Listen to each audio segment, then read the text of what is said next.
welcome everyone. I would love to welcome you to the next Beyond Reality podcast episode.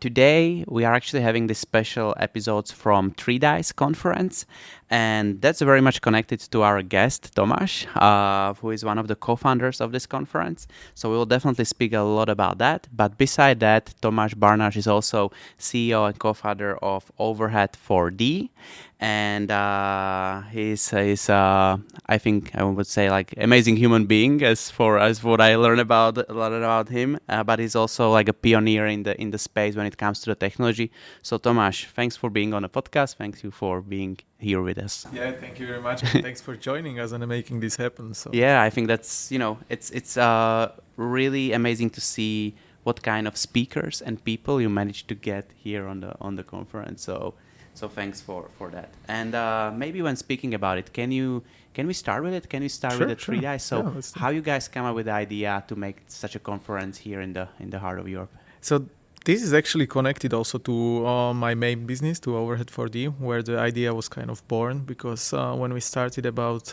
this business in reality capturing maybe 10 years back, we started to figure out that when we come to clients, because we were focused more on cultural heritage and on art and a different sector than the construction businesses where it was known.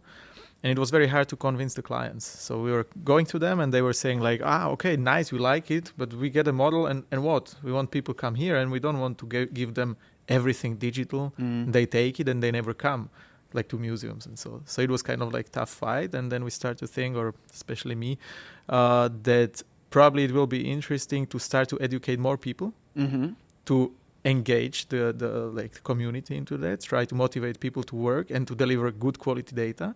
And that means like when we have more people, we can approach more things, because it's like, I'm not saying I was the only one, but there was not so many companies focused on cultural heritage. So then we start like our business actually started with delivering services and training competitors.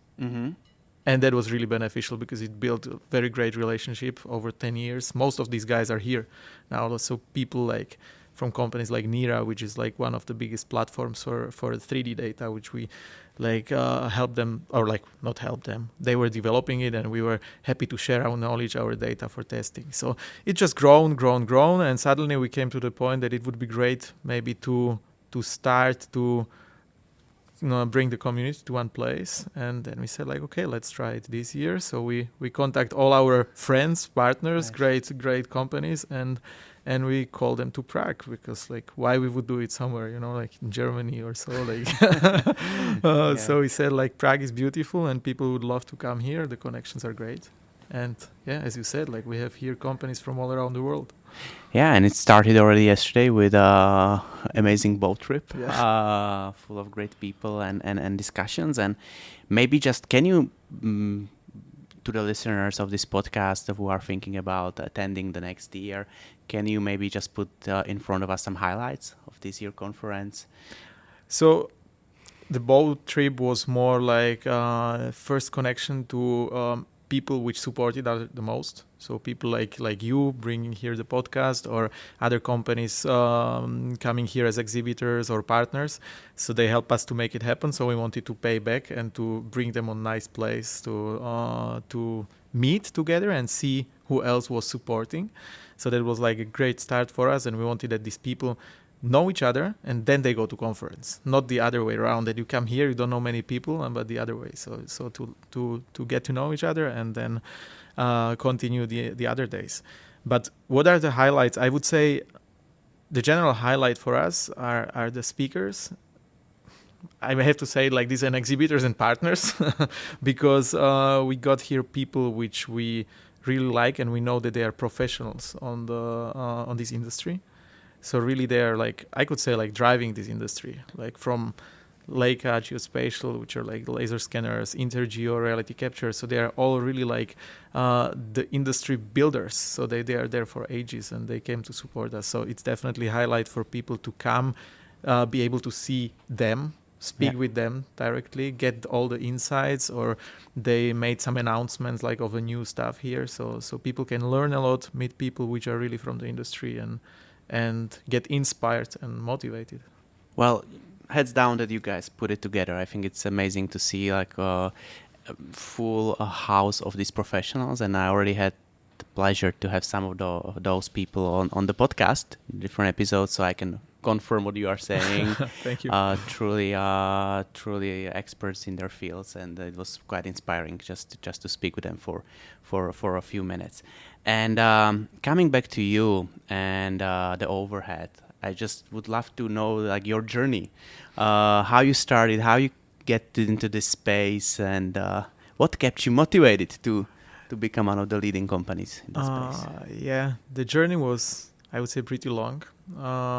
But it started like many years back when I always had in mind that I want to have my company and I don't want to be an employee somewhere, just like anywhere. So I had it in mind. My father was had his company always, and I just grown into that like having own company is that what I want. So I tried to like follow these steps, but actually it didn't go that smooth, I would say. It was great what happened, but when I was finishing my university in design, so I was studying industrial design, and I got an opportunity to go for internship to Germany, to Volkswagen, designing cars. So I went there for half a year. I said like, okay, I don't really want to be in Germany, but I love that experience. So I went there. I started to design cars. I was working first.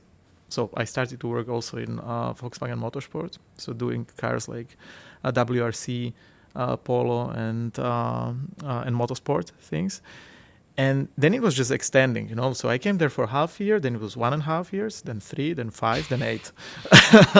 So I spent 8 years there, and then I always loved it when I was speaking with my father. Then he was kind of like looking at me, and he said like, yeah, I know you want to come back, but I don't think it will happen. And then one day, like besides this, I started to build my company because that was supposed to be my way back home, because I really wanted to come back. And I couldn't really continue in the same job because making a car design, you have to be located in the place where the car design is happening.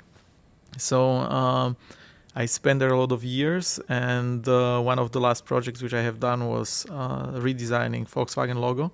So the one which you see currently on the cars was designed by me, and I brought it into production. So I saw the first pieces made for the cars. We mounted it on the cars. I saw it there. And then I came to my boss and said, like, I'm leaving. Wow. So every time you are on a highway or somewhere and you see the Volkswagen, you go like Leonardo DiCaprio Yeah, exactly. It was happening quite a long time because it was like really, I was happy to see it. So it was always for me a good feeling. And it's still like this. Like whenever I see it on the cars, it's great. And it always reminds me my past. But that's impressive. I didn't know that. So yeah, I didn't tell you before. So I kept it like this. I loved the job. It was my dream job. I studied design. I wanted to do car design, and it was really, I had my dream job. But I didn't have my dream place. Yeah. And there was this kind of decision like what to do. And besides, luckily, like I couldn't work in design, so I could do anything else. So then I was thinking like I do design, I do data, and starting to look like what other things I can do with data if it's not design. And then we just figure out that photogrammetry was like popping up on the market. Reality capture created a great software, so they're from Bratislava. So we just get to know each other, and we start to visit them, and we saw like how great software it is. And so then we just like practice. We did some data. We went to museums to show them. And now I'm coming back to that, what I already said, that we showed the data. They said it's nice, but we don't want to pay for it. So then it was like few years trying to convince the market. And then we turned like to start to educate more people, and then building up a portfolio. And luckily, we started to be successful, I would say worldwide, because of a lot of journeys and exhibitions and conferences which I attended all around the world, and that helped us to get noticed in the market. And we had projects like in Africa, in America, like all around Europe. So it was great, and slowly like building this portfolio. And then from 3D scanning, so from photogrammetry and 3D scanning, we started to add some other value, because like having the data was one thing, but not everybody could understand what they could do with the data. So we started to create immersive experiences, which you know also very well. And this was our way that we figured out that like selling data to cultural heritage institution is not really helpful for them, because they need to have the usage. And we started to create the use cases and the applications in augmented reality, virtual reality, or any other things, which were way helpful. So they got the technical data which they need, but we could do like we gave them a second life, which gave them this like marketing experience or like something for visitors. And slowly market like started to understand that digital data are not stealing the customers or visitors, that they are bringing them in, and you can like enhance the experiences. So it was not just about like physical things, but you start to combine them. And I think it's what we also see in the world right now, unfortunately, it's about the perceivance of keeping the track of how the things were before something happened. Yes. It can be like the natural cause, it could be of course the war, so on and so forth. So I think it's about like really keeping those objects intact on a digital form. And of course then the second thing is how to work with it from like the engagement point of view or the visitors you mentioned point of view. Tomáš, one question I definitely need to ask is about you and your partnership with Michal Gula, because it's like you are definitely perceived as a sort of a duo, and you work together, right, on several initiatives as well as 3 dice. And so I just want to ask about this partnership and how it was formed, and how you guys working together to bring such a great things to life. Yeah, with Michal, it's also a long history, as we are working in similar industries. So I had my own company, he had his own company, and then working in the similar industry, we just started to like meet during some projects, and then we just saw like, okay, like you are stronger in laser scanning, we are stronger in photogrammetry, so let's somehow combine it. And over many years we were working together, and then in one moment we said like, just like, okay, let's try to form something stronger, something better. So one thing is that also we merged forces, and we really started to work as one company, even though we still had both separately. But we are always thinking about something bigger or different, or how to influence even more.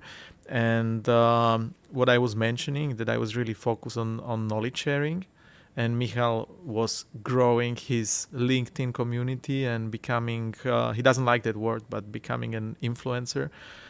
Because really like people are looking at his posts and seeing what's good and what's not good in the industry.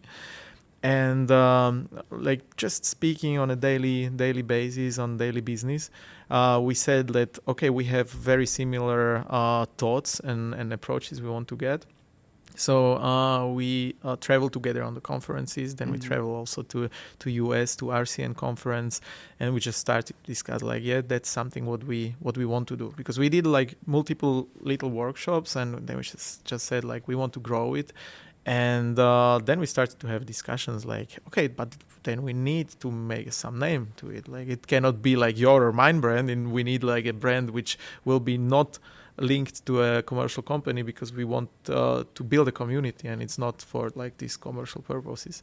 So we just built and created 3 dice. We spent a lot of time like doing logo naming and then everything, and then inviting partners, as you mentioned, like we are in this scene as a duo, and we also often spend time together, and people know us together. So it was very great to approach people like together with Michal. We're very strong in that. Yeah, like definitely I can confirm, as also Michal has a huge number of LinkedIn followers.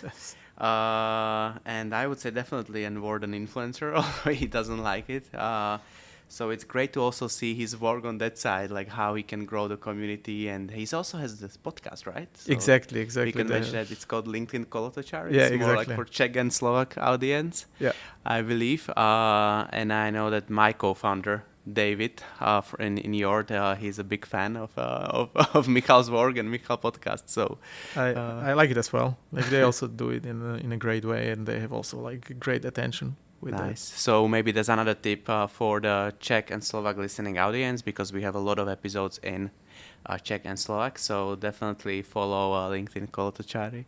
I think you will have a lot of fun and great tips on how to grow your LinkedIn audience if you are an expert in the fields like 3D and scanning and immersive experiences. So we are, the whole community is thankful for this partnership that you guys formed and bringing a value to everyone. So hope it's gonna only grow and with new ideas and new horizons. We believe in that. Nice. Okay, so and we're saying hi to Michal. Yeah. Hi. What is when speaking about this, like, can you maybe mention some of those like concrete project, maybe the biggest one or the one you are the most proud of?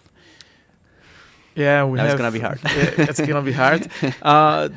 There will be some announcements soon with the big projects. So, but what we have done, like scanning in New York, some venues, and we did also pyramids in Egypt, and like some other things. Like I can't name much, but we'll like in a month or two we'll have like a big announcement of big projects.